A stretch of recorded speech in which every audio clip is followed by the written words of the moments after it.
Sofia, saya dapat bonus RM200,000. Apa saya nak buat? Sebelum tu, tuan puan yang dapat juga bonus beratus-ratus ribu ringgit, tak tahu nak buat apa, boleh save dulu video saya dan share supaya lebih ramai tahu info ni. Soalan pertama, saya akan tanya balik dekat tuan puan.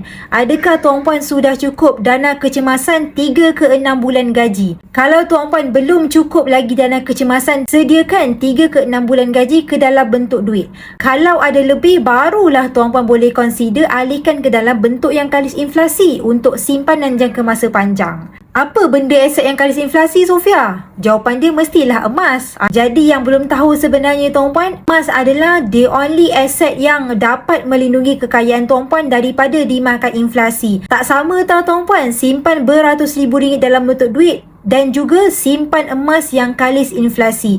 Selepas 2 ke 3 tahun, duit tuan puan yang RM100,000 tadi jika dibiarkan di dalam akaun bank biasa, dia akan susut nilai.